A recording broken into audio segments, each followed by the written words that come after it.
रुद्रमत् स्तुन्वन्ति दिव्यैस्तवे वेदे साङ्गपदक्रमो उपनिषदे गायन्ति यं सामगा ध्यानावस्थितगतेन मनसा पश्यन्ति यं योगिनो यशास्तं न विदुसुरा असुरगणा देवाय तस्मै नमः। जय श्री कृष्ण चैतन्य प्रभु नित्यानंद श्री अद्वैत गदाधर शिवासादि गौर भक्त वृंद।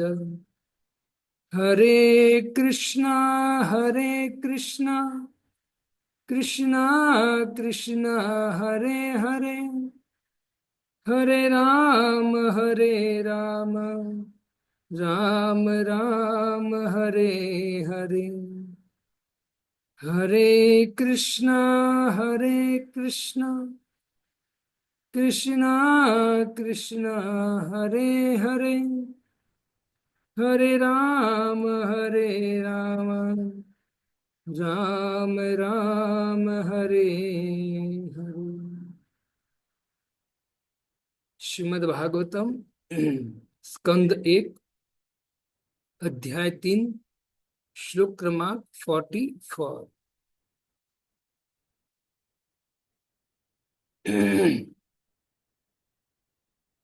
तत्र कीर्तयतो विप्रा विप्रर्षे भूरि तेजस अहं चाध्यगमं तत्र निविष्टस्तत्तनुग्रहात् सोऽहं श्रावयिष्यामि यथाधीतं यथामति। यत्र कीर्तयतो विप्रा विप्रर्षे भूरि तेजस अहं चाध्यगमं तत्र निविष्टस्तदनुग्रहात् सोऽहं श्रावयिष्यामि यथाधीतं यथामति।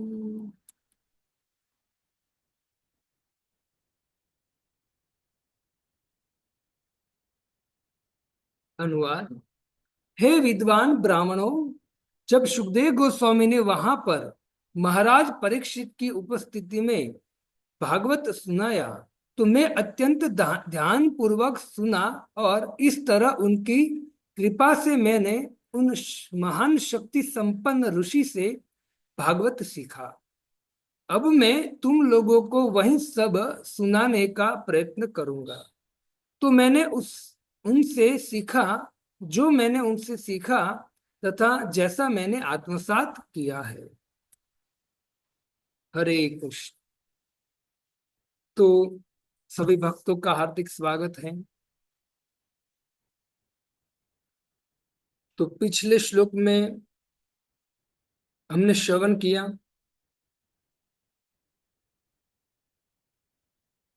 तो बताएंगे क्या श्रवण किया।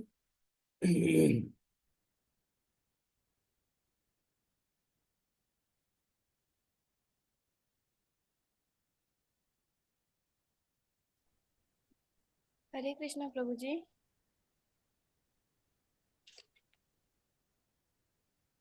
कल के श्लोक में बताया गया कि जब भगवान श्री कृष्ण अपने धाम में चले गए तब कलयुगी लोगों को अज्ञान के अंधकार से दूर करने के लिए वे स्वयं भागवतम के रूप में प्रकट हुए।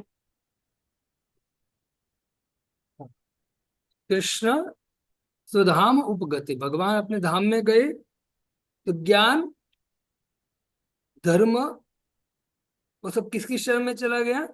श्रीमद् भागवतम की शरण में। क्यों? क्योंकि श्रीमद् भागवतम के रूप में साक्षात भगवान प्रकट हुए। Very good. और कोई तात्पर्य से कुछ अपने पॉइंट सीखा हो ऐसा? हरे कृष्ण प्रभु जी। हाँ बोलिए। व्यक्ति ने अपने चरम लक्ष्य को दृष्टि से ओझल कर रखा है, इसलिए गीता भागवत इस अंधकारमय युग में प्रकाश स्तंभ के समान है। हाँ, व्यक्ति ने जो भगवान के धाम जाने का या आध्यात्मिक लक्ष्य है, आध्यात्मिक जीवन है, उससे वो अंधा हो चुका है। इससे भगवान साक्षात उस अंधकार को दूर करने के लिए साक्षात श्रीमद् भागवतम जो सूर्य के समान है उसके रूप में भगवान प्रकट हुए। जो व्यक्ति श्रीमद् भागवतम को श्रवण कीर्तन करेगा, निश्चित अंधकारमय अंधेरा से दूर अंधकार को दूर कर पाएगा और पूर्ण प्रकाश में आकर अपना जीवन व्यतीत करेगा और सदा सुखी रहेगा और अंत में भगवत धाम जाएगा। Very good. और कोई प्रश्न, कोई पॉइंट्स? इतना। हरे कृष्णा प्रभु जी, धर्म के बारे में बताया गया था कि ईश्वर के अतिरिक्त कोई भी धर्म की स्थापना नहीं कर सकता है, और धर्म का अर्थ है ईश्वर को जानना। हाँ, ये बहुत अच्छा पॉइंट कि धर्म की स्थापना कोई सामान्य व्यक्ति नहीं कर सकता भगवान के अलावा। और धर्म का लक्ष्य क्या है? तो कहते हैं भगवान को जानना, वो धर्म का लक्ष्य। सवे पुंसा परोर धर्म यतोर भक्ति अधोक्षज। भगवान की भक्ति करना वही धर्म है। इससे आप लोगों को ये सब तो कम से कम आप जो सुन रहे हो अभी, उनका तो क्लियर हो जाना चाहिए कि भाई हम जो भी कार्य करते हो धर्म नहीं, धर्म वही है जो भगवान के लिए कार्य करते हो। साक्षात भगवान, साक्षात कृष्ण धर्म प्रणेत हो। भगवान धर्म क्या है? साक्षात भगवान है। इससे कोई भी अपने मन गढ़ंत कार्य करने से उसको धर्म मानना वो मूर्खता होगी। ठीक है, तो शास्त्र के अनुसार हमको आगे बढ़ना चाहिए। अच्छा, और कोई? हरे कृष्णा प्रभु जी। हाँ, श्रीमद् भागवतम जो सुनता है और जो सुनाता है वो दोनों ही भगवान के धाम में मुक्ति पा जाते हैं। जो सुनता है और सुनाता है दोनों। वैसे भागवतम में 10वें स्कंद में पढ़ोगे, उसमें 3 व्यक्ति का नाम आया है, 3-4 व्यक्ति का नाम है। जो व्यक्ति प्रश्न करता है, और जो व्यक्ति प्रश्न का जवाब देता है, और जो व्यक्ति इस प्रश्नों का जवाब सुनता है, वो तीनों का उद्धार हो जाता है। तो जो व्यक्ति वक्ता है उनका भी उद्धार हो जाएगा, जिसने प्रश्न किया है कथा के लिए वो उनका भी उद्धार हो जाएगा, और जो व्यक्ति सुनता है ये व्याख्या को वो भी, उनका भी उद्धार हो जाएगा। तो ये तीनों में हम आए कि नहीं आए? आए प्रभु जी, जरूर आए। कहाँ आए?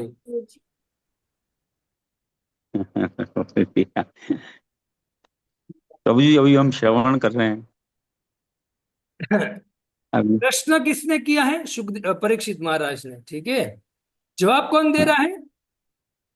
सुखदेव गोस्वामी। सुखदेव सुखदेव गोस्वामी। सुन गोस्वामी। कौन रहा है?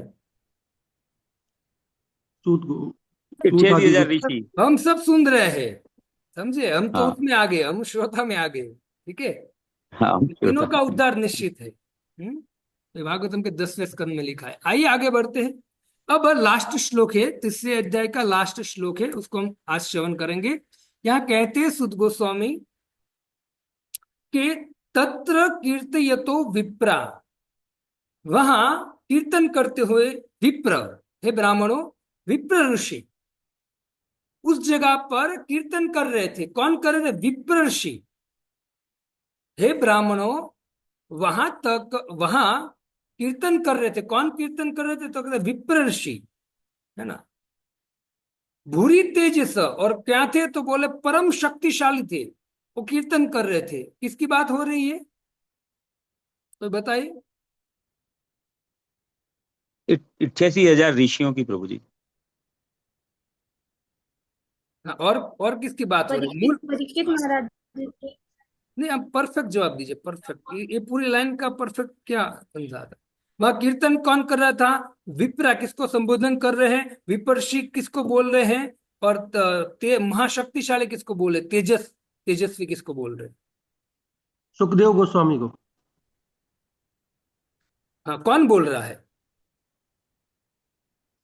हरे कृष्णा प्रभु जी। परीक्षित हाँ, यस, बोलिए। महाराज।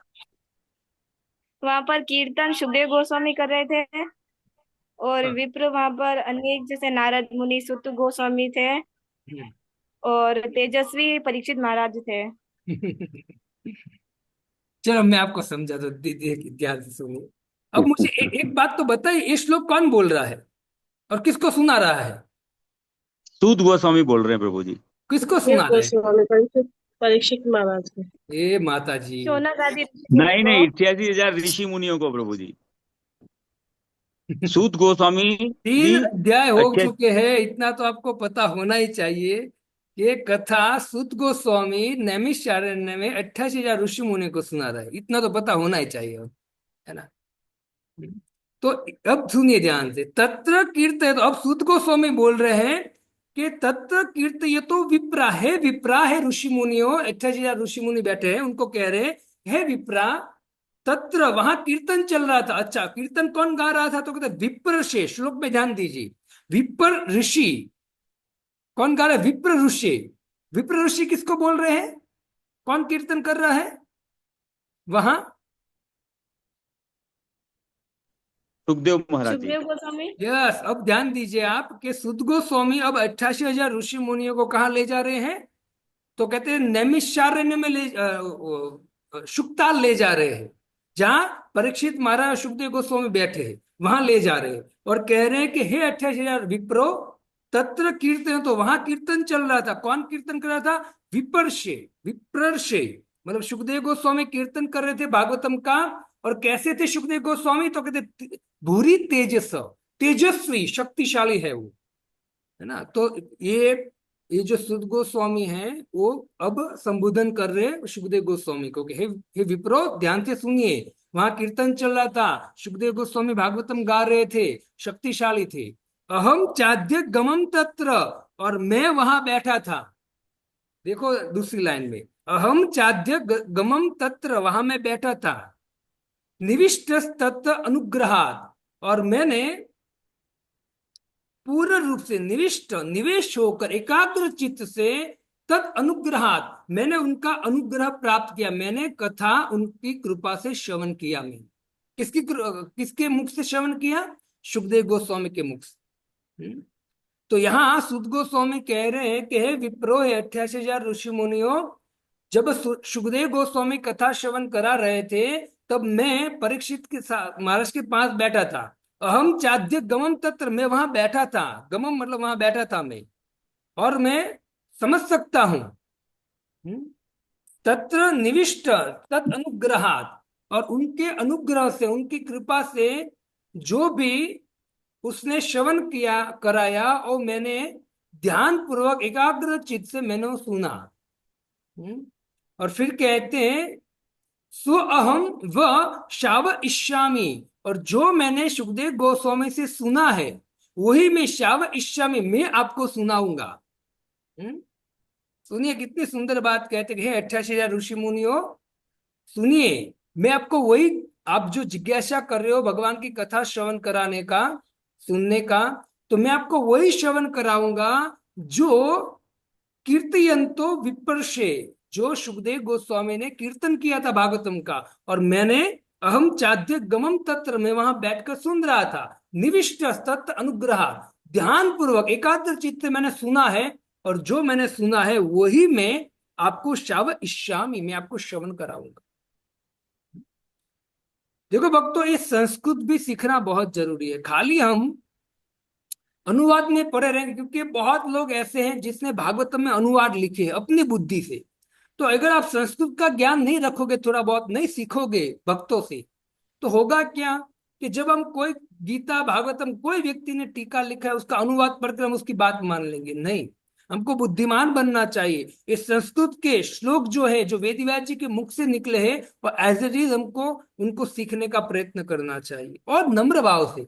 जितना नम्र होगे, जितना सेवा भावना से हम वैष्णव की कृपा प्राप्त करने, उनकी आज्ञा अनुसार कार्य करेंगे, उतना हमको संस्कृत का भी जो नॉलेज हो धीरे धीरे प्रकट होता जाएगा।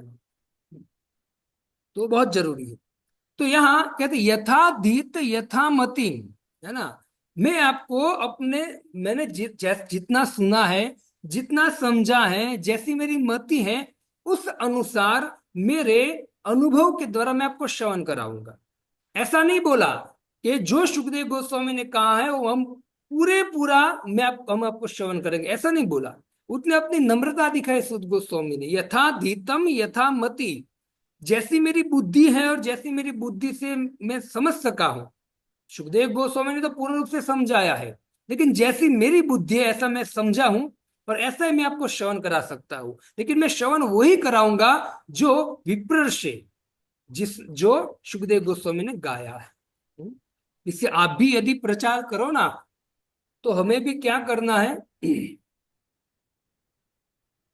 कि मानो कि कोई व्यक्ति आपको प्रश्न करे कि प्रभु आप तिलक धारण किया है, आप दीक्षित हो, इस्कॉन के भक्त, इस्कॉन में गीता भागवतम सीखे हो, कंठी माला पहनो, धोती कुर्ता पहना है ना, तो आप मुझे बताइए कि इसका अर्थ क्या होता है, इसकी व्याख्या कीजिए।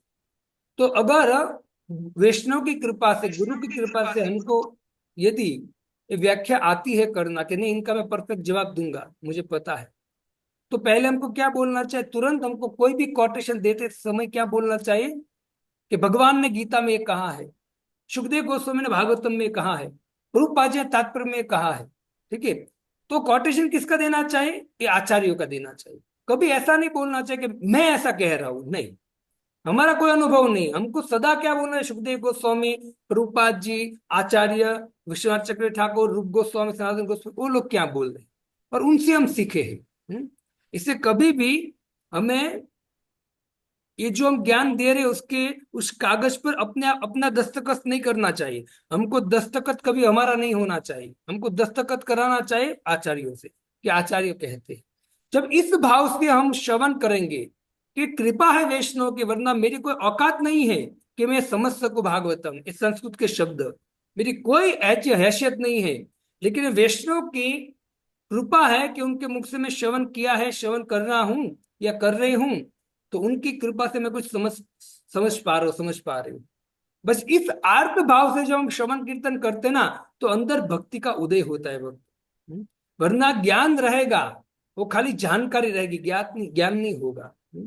तो कितना देखो, सुद गोस्वामी से हमको सीखना चाहिए, कितने विनम्र है ना, कि मैंने सुखदेव गोस्वामी के चरणों में बैठकर जो सुना है, जो शक्तिशाली है, तेजस्वी है मेरे गुरु, और उनके कृपा से जो सुना है ध्यान पूर्वक मैंने, तो वही मैं आपको सुनाऊंगा, दूसरा कुछ नहीं सुनाऊंगा।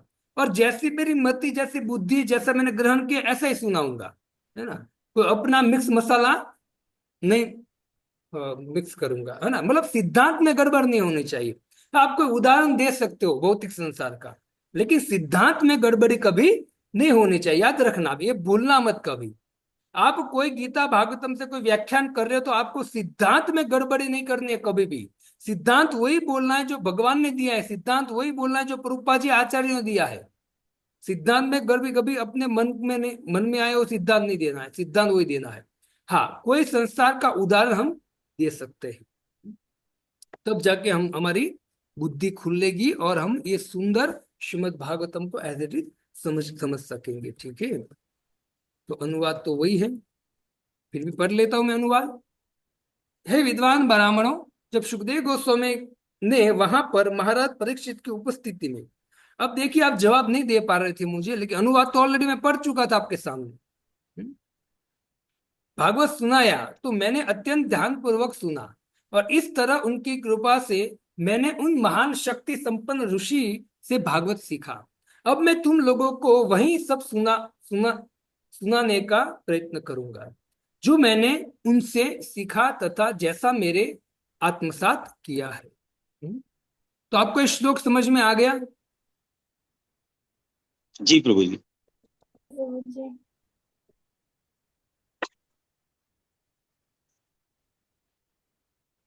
आपको श्लोक समझ में आ गया?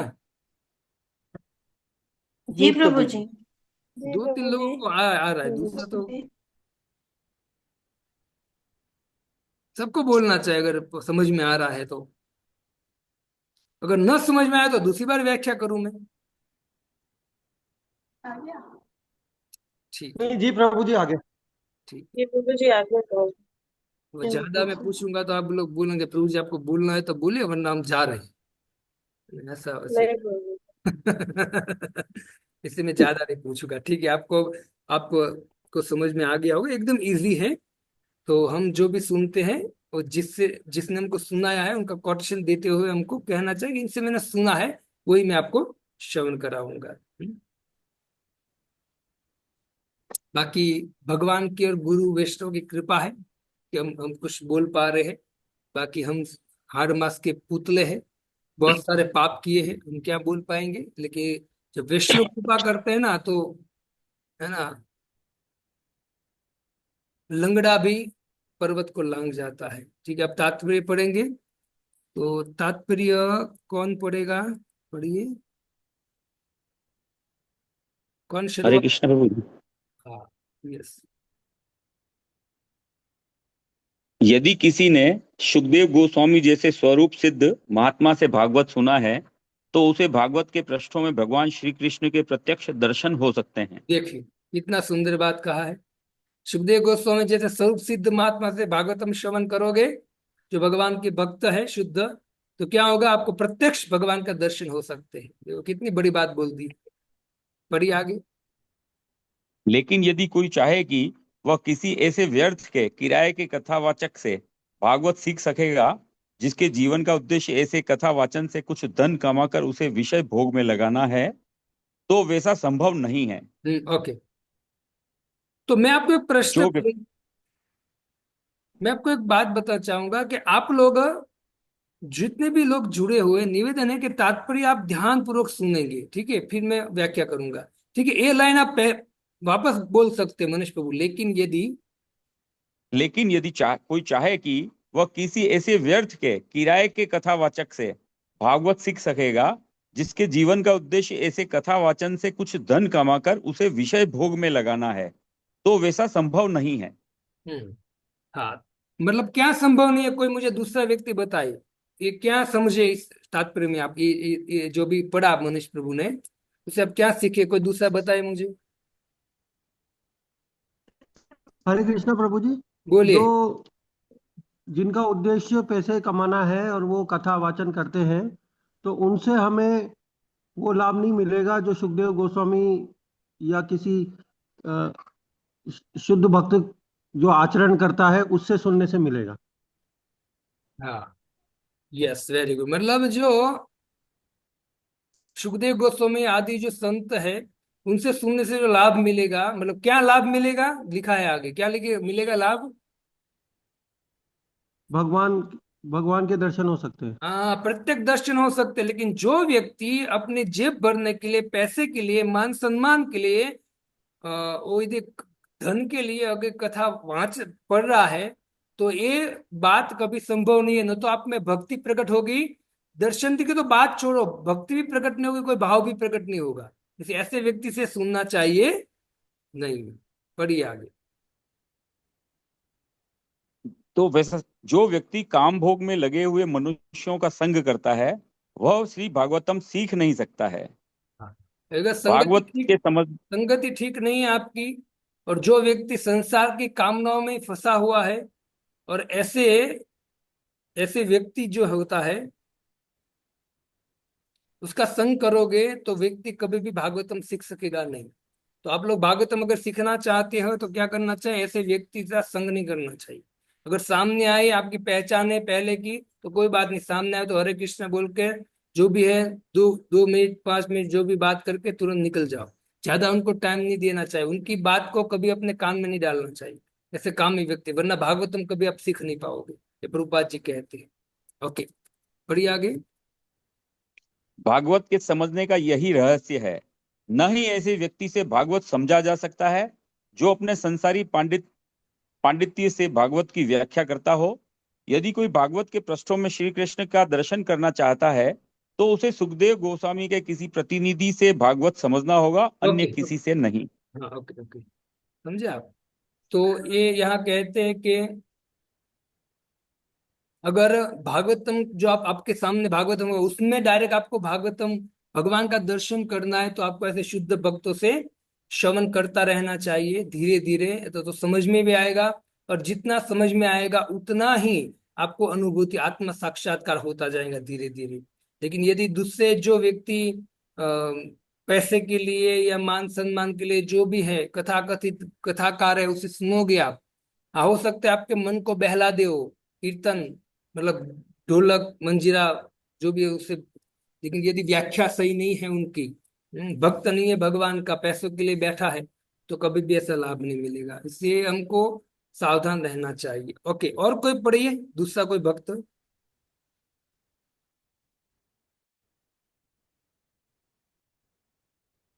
हरे कृष्णा प्रभु जी, दंडवत प्रणाम।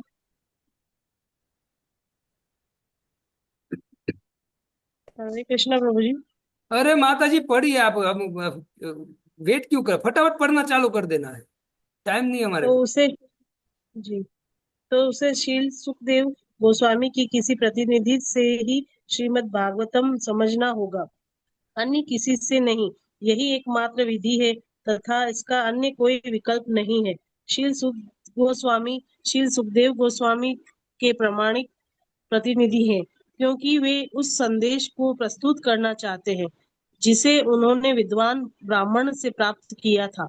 शील सुखदेव गोस्वामी ने श्रीमद् भागवतम को उसी रूप में प्रस्तुत किया जिस रूप में उन्होंने अपने महान पिता से सुना था। यस, उसी प्रकार यहाँ कहा गया है कि सुखदेव गोस्वामी ने वही प्रस्तुत किया था जो वेद व्यास जी ने कहा था, ठीक है, उसमें कोई अंतर नहीं है, वही एज इट इज प्रस्तुत। अब वेद व्यास जी कौन है? वेद व्यास जी साक्षात भगवान है, भगवान के 27 अवतार है। तो जो हम भागवत अभी श्रवण कर रहे हैं और एज इट इज कहाँ से आया? भगवान से आया हुआ है। और वही परंपरा में वेद व्यास जी ने जो सुखदेव गोस्वामी को दिया, तो सुखदेव गोस्वामी ने सुद गोस्वामी को दिया, तो एज इट इज वही ज्ञान नीचे उतर रहा है। इससे आप देखिए शिल प्रभुपाद जी ने जो व्याख्या किया है, तात्पर्य दिया है, वो भी एज इट इज दिया है। इससे आप देखिए इस्कॉन दिन ब दिन बढ़ता जा रहा है। इस्कॉन में जो गीता भागवतम का प्रचार बढ़ता जा रहा है, क्यों?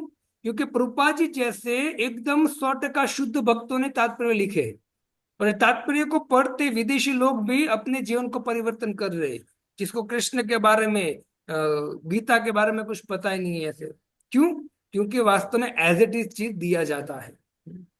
इससे व्यक्ति में शुद्धता आती है और शुद्धता के द्वारा वो अपने मन से एक्सेप्ट कर सकता है। तो परंपरा के द्वारा हमको आगे बढ़ना चाहिए। ओके, पढ़िए आगे। उसी प्रकार शील सुध गोस्वामी भी श्रीमद् भागवतम को उसी रूप में प्रस्तुत कर रहे हैं जिस रूप में उन्होंने शील सुखदेव गोस्वामी से सुना था। मात्र सुनना ही पर्याप्त नहीं, मनुष्य को चाहिए कि वह ध्यान पूर्वक मूल तत्व को आत्मसात भी करे। हाँ, बस देखिए, यहाँ कहते हैं केवल सुनना ही काफी नहीं, आप लोग सुनते हो काफी, इसलिए मैं आपको बोल रहा हूँ कि आप सुनने के द्वारा क्या करना चाहिए, लिखना भी चाहिए साथ में कुछ पॉइंट्स, है ना। केवल सुनना काफी, मनुष्य को चाहिए कि ध्यान पूर्वक मूल तत्वों को आत्मसात करे। अब मैं आपको बहुत बार बता चुका हूं कि मैं जब यहाँ भागवतम बोलता हूं तो उसमें जो भी सिद्धांत तत्व आता है वो मैं आपको समझाने का प्रयत्न कर रहा हूं। तो आपको ये तत्व आत्मसात तभी होगा जब आप तत्व को श्रवण करोगे, है ना, तत्व को श्रवण करोगे। इससे जब भी कोई व्याख्या होती है तो उसके सिद्धांत को, उसके तत्व को प्रस्तुत किया जाता है। तो वो तत्व हो सकता है कि कभी कभी हमारी बुद्धि, मतलब बुद्धि से समझ में नहीं आता है, तो भी क्या करना चाहिए, तो भी सुनना चाहिए, है ना। मनुष्य को ध्यानपूर्वक सुनने का प्रयत्न करना चाहिए, भले समझ में आए न आए।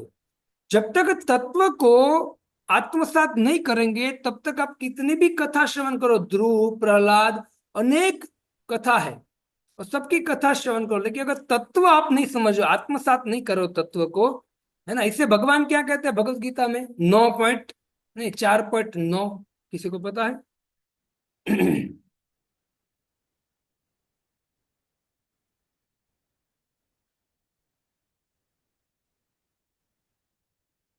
अब तो आपने देख लिया होगा गीता में, जन्म कर्म च में दिव्यम एवं यो वेति तत्वम तत्वा देहम पुनर्जन्म न एति।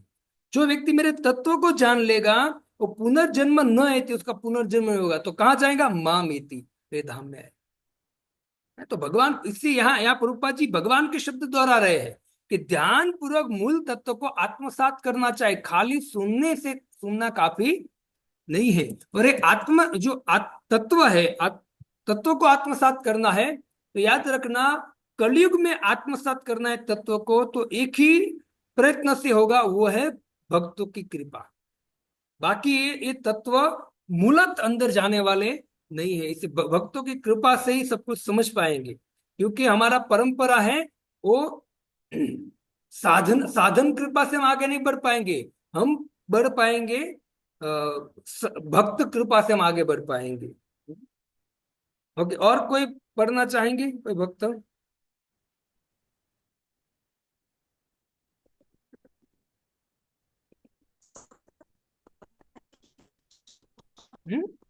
कोई नहीं? हरे कृष्णा प्रभु जी। अरे तो माता जी पढ़ना है तो जल्दी आइए, फटाफट आइए, कितना टाइम वेस्ट किया आपने। पता है कि सुत गोस्वामी ने भागवत के रस को अपने कानों से पिया। भागवत को ग्रहण करने की वास्तविक विधि यही है। मनुष्य को चाहिए कि वास्तविक व्यक्ति से अत्यंत सावधानी से सुने, तभी उसे हर पृष्ठ में भगवान कृष्ण की उपस्थिति की अनुभूति हो सकती है। तो यहाँ पर भागवत को ग्रहण करने वास्तविक व्यक्ति मतलब क्या है, बताइए कोई। प्रामाणिक गुरु है मतलब, प्रामाणिक प्रतिनिधि। हाँ बस प्रामाणिक व्यक्ति होना चाहिए जो गुरु शिष्य परंपरा में जुड़ा है, तो उनसे सुनने से। यस, आगे बढ़िए माता जी। यहाँ पर भागवत को ग्रहण करने के रहस्य का उल्लेख किया गया है। जिसका मन शुद्ध नहीं है वह सावधानी से नहीं सुन सकता। जो कर्म में शुद्ध नहीं है उसका मन शुद्ध नहीं अब हो बस बस सकता। बस बस जो बस आहार बस बस शयन बस बस बस सुनिए, कितना सुंदर बात का है। यहाँ भागवतम को ग्रहण करने से रहस्य का उल्लेख किया गया है। क्या रहस्य है भागवतम को ग्रहण करने का? तो कहते हैं, जिसका मन शुद्ध नहीं है वह साधन से सुन नहीं सकता। अगर मन शुद्ध नहीं है तो हम सावधान से सुन नहीं पाएंगे, और जब सावधान से सुन नहीं पाएंगे तो उस तत्व में कभी प्रवेश ही नहीं होगा हमारा। तो सावधान से कब सुन नहीं पाएंगे?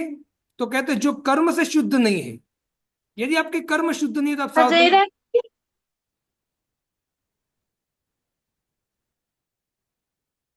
जो कर्म से शुद्ध नहीं है, तो कर्म से शुद्ध कैसे हो गए, कोई बताए मुझे।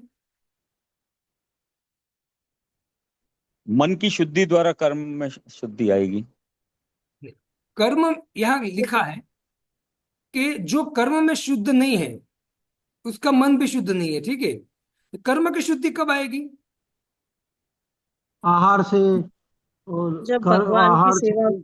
जब मन की शुद्धि आएगी प्रभु जी, लिखा हुआ है।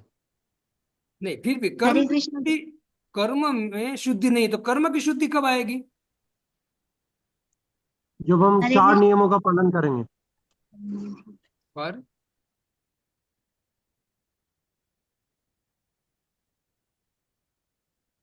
जो आहार शयन रक्षा तथा मैथुन में शुद्ध नहीं है वह कर्म में भी नहीं नहीं, शुद्ध आगे मत नहीं बढ़िए होगा। प्रभु, आगे मत बढ़िए, आगे नहीं बढ़ना है आपको।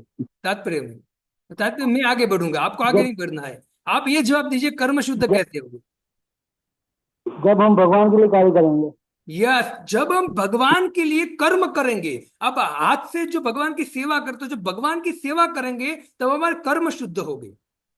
और आप डायरेक्ट मन को शुद्ध, देखो आगे लिखा है मन की शुद्धि। आप डायरेक्ट मन की शुद्धि खाली करने जाओगे ना तो ऐसे होने वाली नहीं है मन की शुद्धि। इससे प्रभुपाद जी कहते हैं कि आप हरिनाम जप रहे हो तो मन की शुद्धि कर रहे हो, लेकिन मन की शुद्धि के साथ आपको कर्म को शुद्धि करनी पड़ेगी। इससे आपके कर्म है, मतलब आपको सेवा में लगना पड़ेगा। क्योंकि मन इतना दुष्ट है कि खाली महामंत्र जपोगे तो आपको महामंत्र से भी भटकाएगा। मेरी बात राइट है? जी जी प्रभु जी। प्रभु जी। आपको भटका रहा है मन, जब महामंत्र जपते हो तो मन भटका रहा है आपको। जी जी जी प्रभु जी। प्रभु। ठीक है, बस तो आपको मन को और शुद्ध करने के लिए आपको क्या करना, आपके कर्म को शुद्ध करना पड़ेगा। सेवा में लगो। आप सोचोगे नहीं मैं घर पे बैठकर या घर घर पे बैठ के मैं हरिनाम जपूंगा या जपूंगी, हरिदास ठाकुर बन जाऊंगा मैं, नहीं होगा ये मन आपको नहीं होने देगा। हरिदास ठाकुर थे, वो ब्रह्मा जी से साक्षात प्रहलाद थे। इसे हमको क्या करना चाहिए, हमको अपने कर्म को भी शुद्ध करना चाहिए, मंदिर में आना चाहिए, भक्तों की आज्ञा अनुसार सेवा करनी चाहिए। हाँ, कितना सुंदर प्रभुपा जी यहाँ समझा रहे हैं। हम्म? ये समझना बहुत जरूरी है हमें। मन की शुद्धि होगी हरिनाम से, मना नहीं है, लेकिन हरिनाम भी वो मन तभी लेने देगा जब आप कर्म में लगोगे, आप मतलब भगवान की सेवा में लगोगे। जो आहार, शयन, रक्षा तथा मैथुन में शुद्ध नहीं है वह कर्म में भी शुद्ध नहीं हो सकता। अब आगे बढ़िए।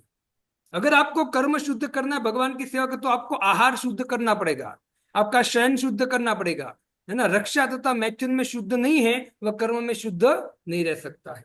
इसे आपको आहार में शुद्ध होना है, आपको आहार शुद्ध लेना पड़ेगा। आप यदि कोई फंक्शन में जा रहे हो बाहर, तो ऐसा नहीं सोचना चाहिए कि यहाँ कौन देख रहा है ना। अगर मैं नहीं खाऊंगा ये सब कुछ तो हमारे सगा संबंधी क्या बोलेंगे, शर्म के मारे चलो खा लेता हूँ। तो अगर आहार आहार में आप शुद्ध नहीं हो, तो जब आपने उस शर्म के मारे एन कैन प्रकारन कुछ भी करके आपने वो खा लिया, कांदा लहसुन जो भी हो कचरा, लेकिन जैसे ही वो खाने के बाद जो आपकी वृत्ति होगी वो अलग हो जाएगी एकदम। इससे आहार शुद्धो सत्व शुद्धि, सत्व शुद्धि दृढ़ स्मृति, दृढ़ स्मृति विप्र सर्व मोक्षलंब इति। जब आपका आहार शुद्ध होगा तो मन शुद्ध होगा, मन शुद्ध होगा तो क्रिया शुद्ध, मन शुद्ध शुद्ध क्रिया शुद्ध होगी, तब जाके आप मोक्ष के मार्ग में आगे बढ़ सकोगे।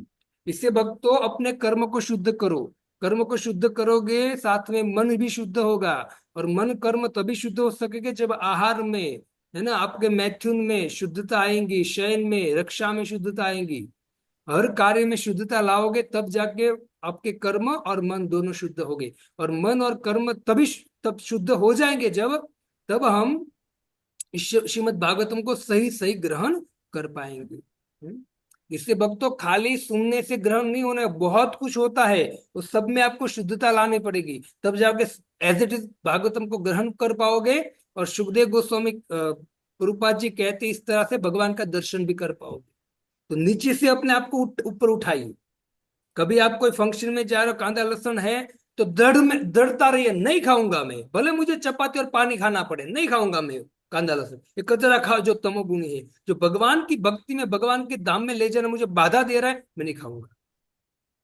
भले मुझे चपाती और पानी खाना पड़े, भरना है तो पेट ने।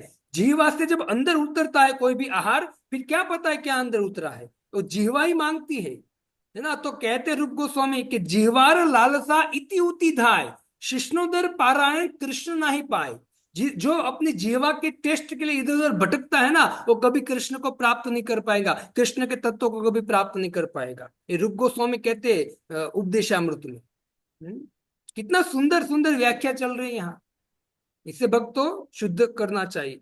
यदि कोई सही व्यक्ति से ध्यानपूर्वक सुनता है तो भागवतम के प्रारंभिक पृष्ठों में ही उसे भगवान श्री कृष्ण के दर्शन अवश्य ही हो सकता है। प्रारंभ में ही भगवान का दर्शन हो सकता है कि ध्यानपूर्वक वो व्यक्ति सही मायने में श्रवण करेगा। तो इस प्रकार श्रीमद् भागवतम के प्रथम स्कंद के अंतर्गत समस्त अवतारों के स्त्रोत श्री कृष्ण नामक तृतीय अध्याय के भक्ति वेदांत तात्पर्य पूर्ण हुए। हरे कृष्ण कृष्ण कृष्ण हरे हरे, हरे राम राम राम हरे। अब आगे का टॉपिक है नारद मुनि का प्रागट्य, चौथा अध्याय। तो कल से हम स्टार्ट करेंगे चौथा अध्याय। शुरुआत ही बहुत सुंदर है, तो कल हम श्रवण करेंगे, ठीक है। हरे कृष्णा। श्रील प्रभुपाद की जय। जय। निताय गौर हरि प्रेमानंदे हरि हरि हरि बोल।